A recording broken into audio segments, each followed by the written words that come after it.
Bon alors comme je vous avais dit, hein, j'ai pas regardé les essais 1 et 2, je suis au même niveau que vous, c'est-à-dire je sais pas les résultats. Donc écoutez, je vais vous lire le déroulé quand même de ce qui s'est passé, parce que j'aimerais bien savoir aussi. Donc là, les essais 1, on va commencer par les essais 1, je ferai une petite vidéo ensuite pour les essais 2, sinon ça va être trop long.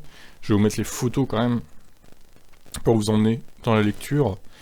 Les essais 1 du Grand Prix de Melbourne ont marqué le grand retour de... Bon, ok, le circuit a nettement évolué, avec notamment la suppression d'une chicane dans le deuxième secteur. Plusieurs autres virages ont changé, avec un point de corde ouvert dans plusieurs d'entre eux afin de rendre le tracé plus rapide. La FIA a confirmé que Haas a brisé un des 8 couvre-feux auxquels chaque équipe a droit, dans le but de finir le montage d'un tout nouveau châssis pour Mick Schumacher.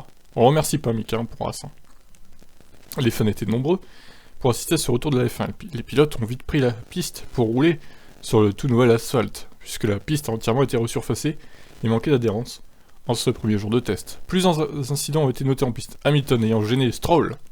Aucune enquête n'a été ouverte. Max Verstappen a lui aussi gêné Latifi, son copain en plus. Oh, quelle honte. Tandis que Carlos Sainz a bloqué Zhou, ce qui a nécessité l'ouverture d'une enquête.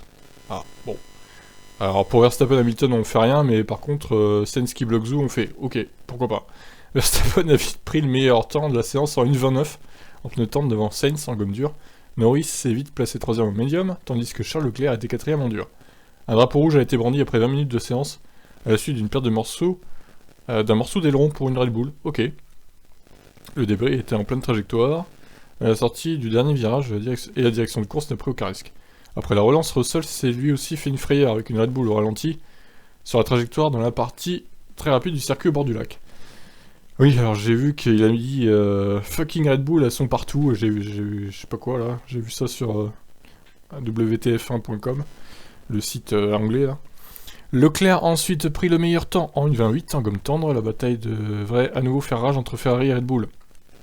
En Australie, même si l'équipe autrichienne a révélé avoir gagné 7 kg par rapport à l'Arabie Saoudite.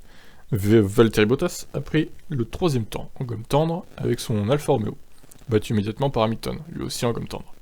Bon, au moins c'est complet, le résumé c'est bien. Verstappen a repris le meilleur temps en 23.6, mais son chrono est en 20.6 plutôt, pas une 23.6 les gars. Mais son chrono a été immédiatement battu par Leclerc en 20.3, lui-même battu par Sainz, 20.3 aussi. Fernando Alonso a effectué un tête à queue. Oh là là, Fernando qui arbore ce week-end donc. Ah oui, c'est vrai qu'ils ont leur livret officiel Alpine, vêtu de bleu et de rose. Il a fallu attendre plus de 35 minutes pour voir Kevin Magnussen peu en forme après une nuit nauséeuse. Ah, merde. Prendre la piste, il a effectué un passage par le gravier sans conséquence. Bien, il est malade Kevin. Ah, ça arrange pas As ça.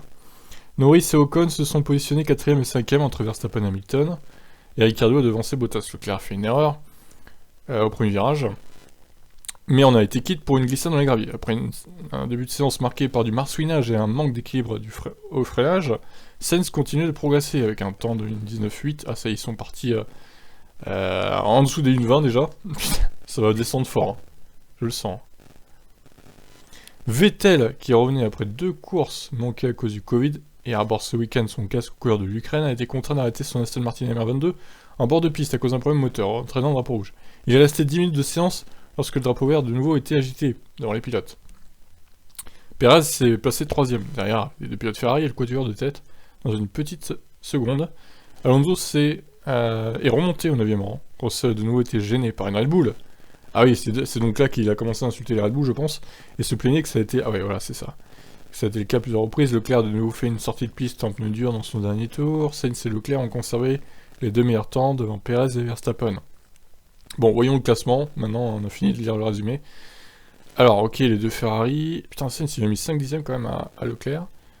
Perez qui est 2 dixièmes et demi devant Verstappen. Norris 5ème, c'est pas mal. Ocon, Hamilton 21-0, Ricciardo 21-1. Ok. Alonso, Bottas, Tsunoda, Russell est loin. Vettel, moins pire que prévu, mais bon, il était peut-être à vide aussi. Zhou, Albon, Kevin Magnussen malade donc.